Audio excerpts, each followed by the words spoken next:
Welcome back. आप देख रहे हैं बनो अपना फाइनेंस मिनिस्टर। मैं हूं आपके साथ कविता थपलियाल और अब दर्शकों के सवालों के जवाब हम शो पर देंगे। Vishwajeet Parashar mutual fund expert हमारे साथ जुड़ गए हैं। Pankaj Matpal MD optimum money managers भी हमारे साथ है जो दर्शकों की लाइव फाइनेंशियल प्लानिंग कराएंगे।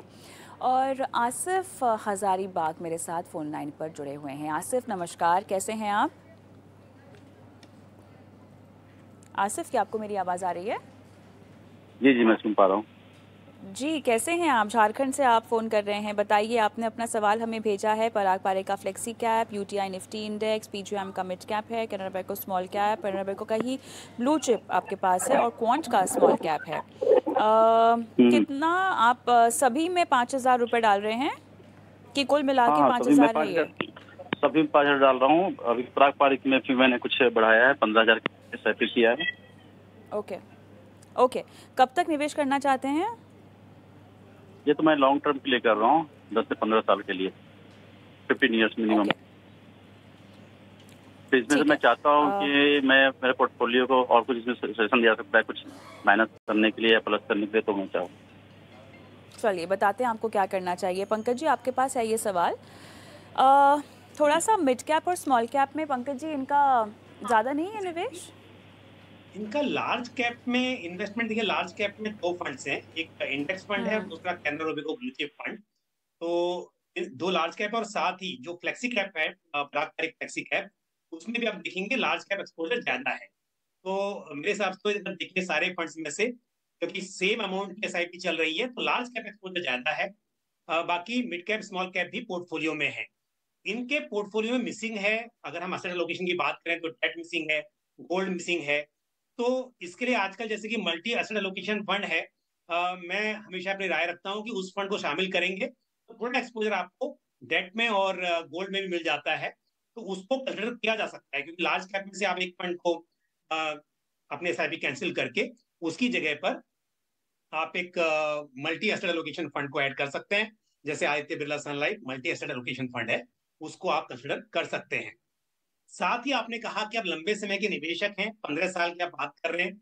यदि 30,000 रुपीज पर मंथ जो आप निवेश कर रहे हैं, उसके हिसाब से 12% का यदि हम CAGR एज्यूम करें तो 1,43,00,000 इकट्ठा हो सकते हैं 15 साल में। तो आप बल्कि ये भी होगा कि समय के साथ यदि आपने निवेश को बढ़ाते रहें, आप स्टेप अप करें तो और भी बड़ी राशि इकट्ठा कर सकते हैं।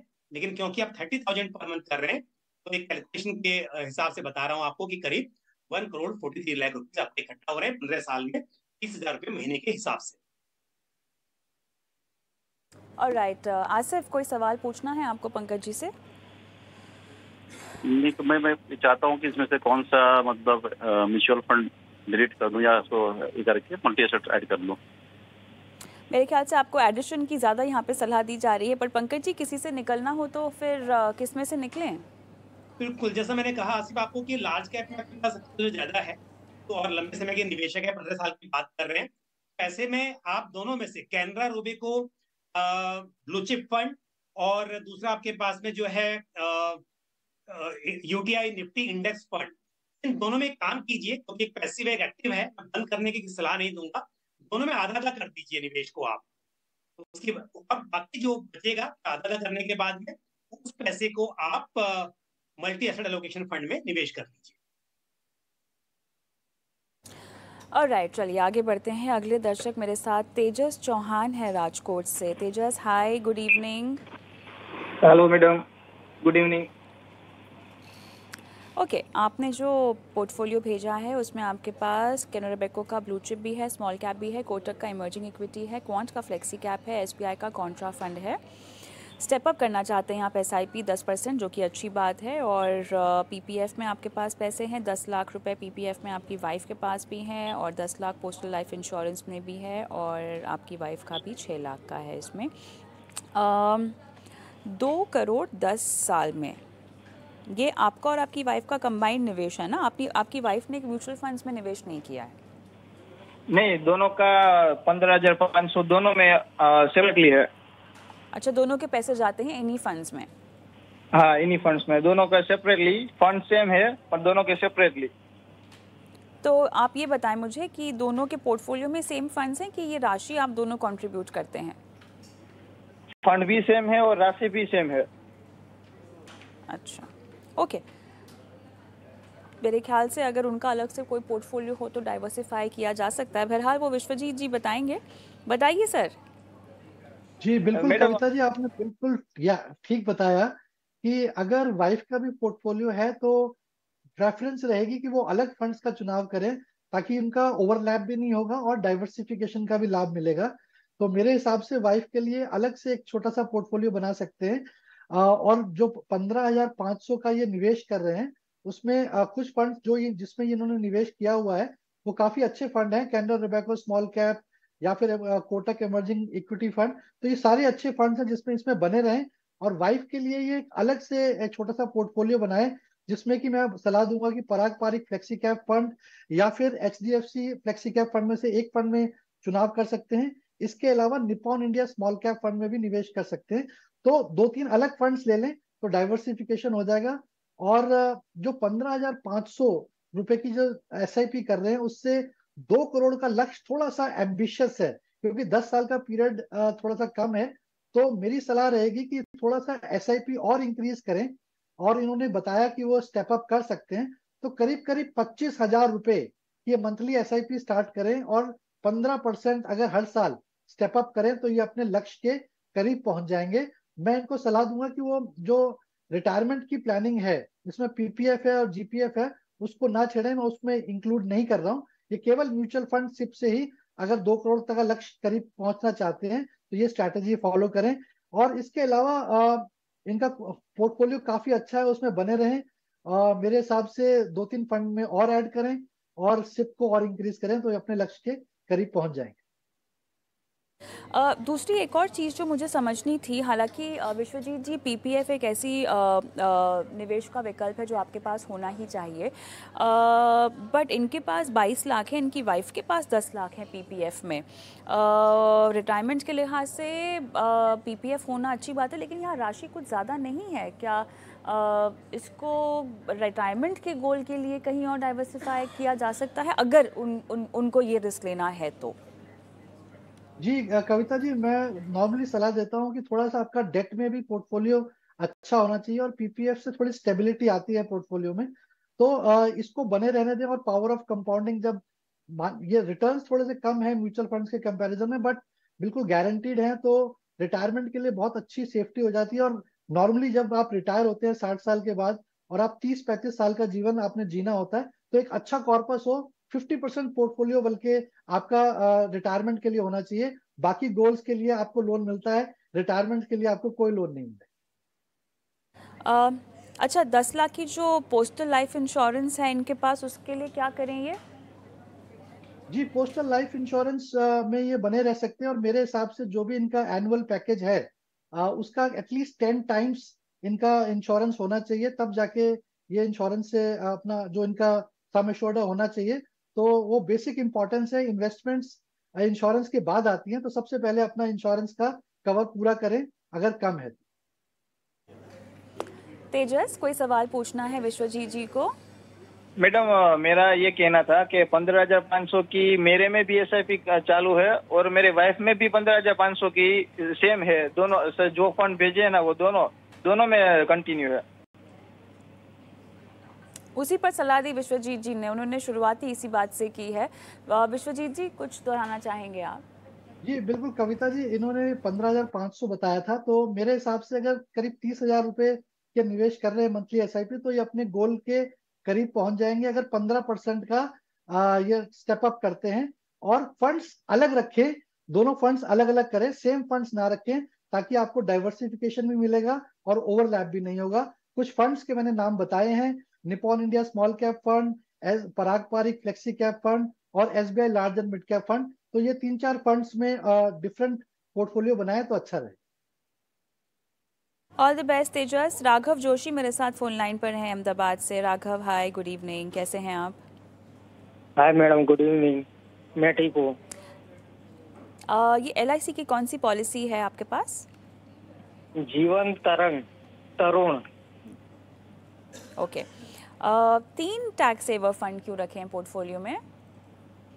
मैडम ये सभी जो चॉइसेस है ना वो मेरे खुद के है। मैंने कोई इतना बड़ा रिसर्च नहीं किया है, लेकिन मैंने थोड़ा बहुत मतलब जाना मार्केट से कि ये अच्छे चल रहा है, इसमें निवेश करना चाहिए, ऐसा सोच के मैंने इसमें निवेश किया है।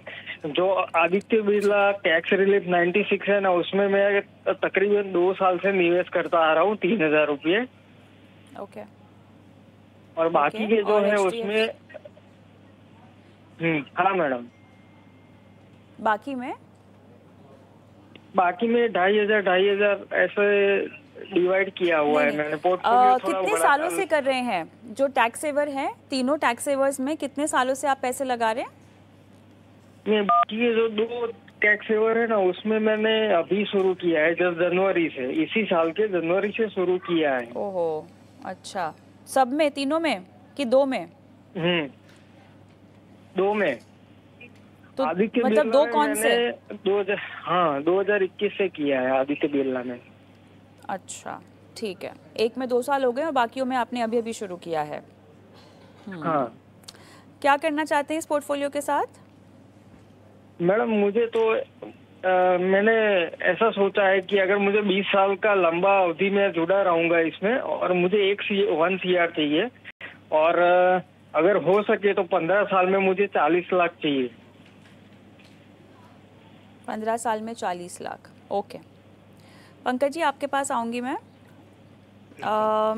जीवन तरंग की हम बाद में बात करेंगे। पहले तो मैं चाहती हूँ कि आप थोड़ा सा इनको LSS में बता दीजिए। अब एक में 2 साल हुए हैं, बाकियों में अभी जनवरी से शुरू किया है इन्होंने, तो 3 की तो ज़रूरत होती नहीं है वैसे। बिल्कुल 3 टैक्स सेवर फंड एक ही कैटेगरी के पोर्टफोलियो देखेंगे तो भी काफी हद तक ओवरलैपिंग भी है। तो मेरे हिसाब से यहाँ पर 3 फंड्स की जरूरत तो नहीं है। अगर आप निकलना चाहें तो मैं बिल्कुल कहूंगा कि इनमें से एक में एटलीस्ट आप SIP बंद कर दीजिए, क्योंकि जो लमसम अमाउंट है वो तो अभी निकल नहीं पाएगा। 2 तो अभी नए हैं, और जो पहले से आप कर रहे थे वो भी 2 साल से ही कर रहे थे। तो यहाँ निकलने जो ऑलरेडी मतलब पैसा इकट्ठा हुआ है इससे तो आप निकल नहीं सकते हैं। लेकिन आप आगे की SIP जरूर कैंसिल कर सकते हैं। यदि 3 में से आप एक में अपनी SIP कैंसिल करना चाहें तो जो पुराना फंड है जहां पहले से कर रहे थे, पैसा इकट्ठा हो चुका है वहां पर, तो उसमें से आप अपनी SIP भी कैंसिल कर सकते हैं। आदित्य बिरला सन लाइफ टैक्स रिलीफ 96 का आपने जिक्र किया, तो उसमें लंबे समय से आप निवेश कर रहे हैं, वहां पर SIP आप कैंसिल करके दूसरी स्कीम में आप बढ़ा सकते हैं। तो ये तो बात थी LSS को लेकर। बाकी जो फंड्स है आपके पास में, चाहे क्वांट मिड कैप फंड हो या फिर SBI स्मॉल कैप फंड, दोनों ही अच्छे फंड हैं। और आप लंबे वक्त की बात कर रहे हैं तो यहाँ पर आप बिल्कुल बने रहें लंबे वक्त के लिए। लेकिन जो फाइनेंशियल गोल्स हैं आपके, देखिए एक गोल ये है कि 15 साल के बाद 40 लाख रुपए।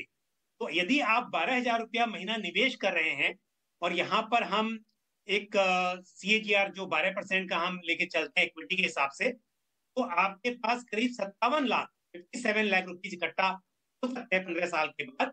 तो पहला 40 लाख का काम तो हो जाएगा। 57 लाख में से 40 लाख आप विड्रॉ कर सकते हैं।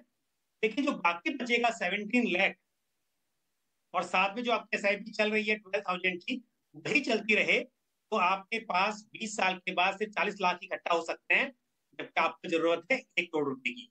तो इसके लिए आपको निवेश बढ़ाना होगा। आप यदि अपने निवेश को अभी एक साथ ना भी बढ़ाएं, लेकिन हर साल 8 से 10% बढ़ाते रहें, तो फिर आपके दोनों गोल जो हैं, 15 साल के बाद 40 लाख और 20 साल के बाद 1 करोड़, ये दोनों इकट्ठा हो सकते हैं। लेकिन मैं और कहूंगा कि जितना हो सके निवेश को बढ़ाते रहिए। 20 साल के बाद 1 करोड़ रुपए की कीमत आज के लगभग 25 लाख के बराबर ही बचेगी। तो 8-10% तो मिनिमम बढ़ाना करना ही है आपको, लेकिन और ज्यादा कर सके समय के साथ। लंबी अवधि है, जब सैलरी बढ़ेगी, इनकम बढ़ेगी, जो भी आपका व्यवसाय है, आमदनी होगी, तो आप जरूर निवेश को और बढ़ाते रहें।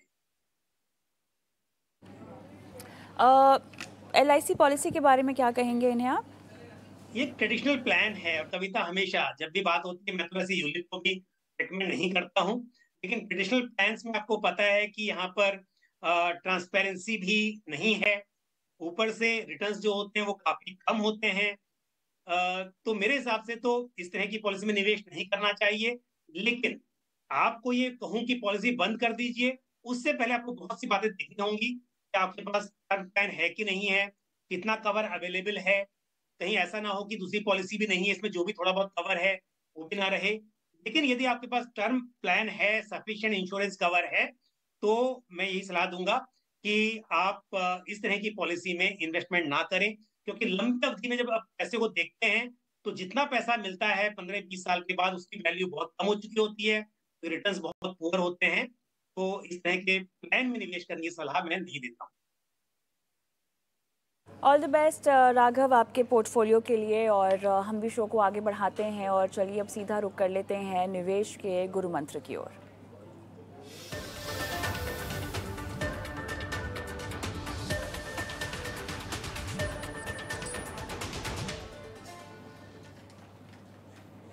विश्वजीत जी बताइए, आपका आज का गुरु मंत्र क्या है निवेश का? जी कविता जी, मेरे हिसाब से मेरा गुरु मंत्र है ये कि मार्केट अभी हाई पर है।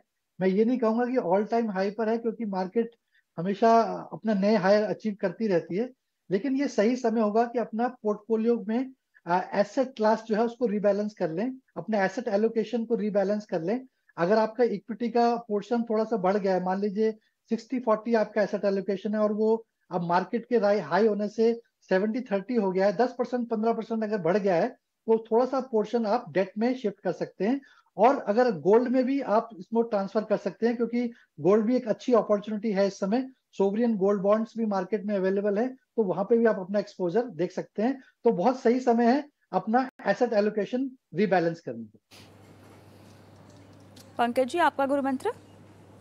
कविता, मेरी विष्णु से बात नहीं हुई थी, पर इत्तेफाक की बात है कि सजेशन दोनों के एक जैसे ही हैं। देखिए, एसेट एलोकेशन बहुत ही इंपॉर्टेंट है, और पोर्टफोलियो में अक्सर देखा जाता है कि जब भी कोई एसेट क्लास दूसरे के मुकाबले बेहतर परफॉर्म कर रहा होता है, तो निवेशकों का रुझान जो होता है उसी तरफ ज्यादा बढ़ जाता है। लेकिन ये जरूरी है कि लॉन्ग टर्म में यदि आपके पोर्टफोलियो में प्रॉपर एसेट एलोकेशन है, भले ही इक्विटी ज्यादा होना चाहिए, डेट कम होना चाहिए, गोल्ड की थोड़ी मात्रा होनी चाहिए, लेकिन लंबी अवधि में प्रॉपर एसेट एलोकेशन से ही आपको अपने गोल्स को अचीव करने में मदद मिलेगी। तो asset allocation and timely balancing of portfolio, ये शायद हम दोनों की आज की एक राय है और गुरु मंत्र है। ऑलराइट, चलिए आगे बढ़ते हैं। मेरे साथ मनोज बाजपेयी, हमारे शो के आखिरी दर्शक, भी फोन लाइन पर हैं। नमस्कार मनोज जी, क्या हालचाल? ठीक है मैडम, आप कैसी हैं? मैं बिल्कुल ठीक हूँ, थैंक यू सो मच। आपने अपना सवाल हमें भेजा। रिटायरमेंट डेट आपने दी है 2029, और जो पोर्टफोलियो आपने बनाया है उसमें डीएसपी का क्वांट है आपके पास, पराग पारे का flexi cap, PGI mid cap opportunity, UTI का नेक्स्ट 50 इंडेक्स है। सर, ये पोर्टफोलियो आपके रिटायरमेंट कॉर्पस का हिस्सा है? जी जी। सर, कब से निवेश कर रहे हैं इनमें? अभी आपने आपके चैनल से मुझे पिछले साल बताया गया था, तो मुझे मोस्ट प्रॉब्लम 1 साल या 1.25 साल हुआ होगा। 4 लाख रुपए इसका अभी फंड वैल्यू है। ओके। रिटायरमेंट के बाद आपको कितना का खर्च चाहिए होगा इस पूरे पोर्टफोलियो में से? नहीं, यही कॉर्पस जाना था कि इसमें अगर इसे कंटिन्यू करें तो कितना हमको मिल सकता है। ठीक है, कितने साल तक करना चाहेंगे सर कंटिन्यू? अब 7 ईयर, ये 6 ईयर है मेरे रिटायरमेंट के। जी, चलिए 6 साल तक अगर आप इसमें निवेश करते हैं तो जी। आपको कितना कॉर्पस आप इकट्ठा कर पाएंगे? 20,000 मेरा जीपीएफ कटता है और ये 23,000 की एसआईपी है। ठीक है, जीपीएफ को मैं अलग से रखूंगी, क्योंकि हमें थोड़ा सा इक्विटी वाले इक्वेशन पर समझाइश चाहिए होगी विश्वजीत जी से। बताएं विश्वजीत जी, रिटायरमेंट प्लानिंग का अहम हिस्सा है ये निवेश इनका, और अब लगभग 6 साल रह गए हैं, तो कह रहे हैं कि अब कैसे आगे बढ़ा जाए इसको लेकर। कितना कॉर्पस इकट्ठा कर पाएंगे अगर ये निवेशित रहते हैं 6 साल तक, और लगभग 23,000 रुपये हर महीना की एसआईपी है इनकी? जी बिल्कुल कविता जी, 23,000 रुपये की एसआईपी, क्योंकि समय थोड़ा शॉर्ट है, 6 साल का पीरियड है, और मैं ये भी सजेस्ट करूंगा कि पूरे 6 साल इक्विटी में निवेशित रहना ठीक नहीं होगा। 1 साल पहले जब रिटायरमेंट से आपको इक्विटी से शिफ्ट होकर डेट की तरफ शिफ्ट करना पड़ेगा, क्योंकि इक्विटी मार्केट्स थोड़ी सी वॉलेटाइल रहती हैं और लास्ट मिनट पे आप सरप्राइज या रिस्क नहीं देखना चाहेंगे। तो 23,000 की एसआईपी और 4 लाख का आपका अभी कॉर्पस है, ये मिलाकर करीब करीब 25,70,000 रुपए बनेगा। तो ये आपका टोटल कॉर्पस बनेगा। जो 20 लाख आपका जीपीएफ में है, वो करीब करीब 30 लाख बन जाएगा अगर हम 8% का रिटर्न लेके चलते हैं। तो बाकी जो आपका जो पोर्टफोलियो है वो अच्छा है, लेकिन इसमें एक डीएसपी क्वांट फंड है जो कि थीमेटिक फंड है। थीमेटिक फंड्स थोड़े से रिस्की माने जाते हैं और फंड्स के कंपैरिजन में, और जब मार्केट में अगर फॉल आता है तो ये थोड़े ज्यादा गिरते हैं। तो मैं सजेस्ट करूंगा कि आप ये डीएसपी क्वांट फंड से स्विच कर लें और किसी large and mid cap fund में स्टार्ट कर सकते हैं ये सेम इन्वेस्टमेंट्स, जिसमें कि मैं सजेशन दूंगा कि SBI large and mid cap या फिर ICICI prudential large and mid cap में ये वाली एसआईपी आप शिफ्ट कर सकते हैं। थीमेटिक फंड से आप निकल सकते हैं, बाकी तीनों स्कीम आपकी ठीक है, आप उसमें बने रह सकते हैं। और राइट मनोज जी, समय मेरा लगभग ख़त्म हो चुका है, लेकिन कोई सवाल अगर आपको पूछना है तो जल्दी से आप पूछ सकते हैं विश्वजीत जी को। Thank you. All the best sir. चलिए, इसी के साथ विश्वजीत जी आपका, पंकज जी आपका बहुत बहुत धन्यवाद समय निकाला दर्शकों की आज फाइनेंशियल प्लानिंग की। और मुझे भी इजाज़त दें, लेकिन जाते जाते चलिए मैं आपको छोड़ जाती हूँ हमारे व्हाट्सएप नंबर के साथ, जहाँ पर हमें इंतज़ार रहता है आपके सवालों का। आप चाहें तो अपने सवाल हमें लिखित रूप में भेज सकते हैं इस नंबर पर, और व्हाट्सएप भी कर सकते हैं, अपना वीडियो बनाकर भी इस नंबर पर अपलोड कर सकते हैं। यूट्यूब पर हमारा शो जाता है, तो यूट्यूब पर भी अपने सवाल आप छोड़ सकते हैं कमेंट बॉक्स में। नमस्कार।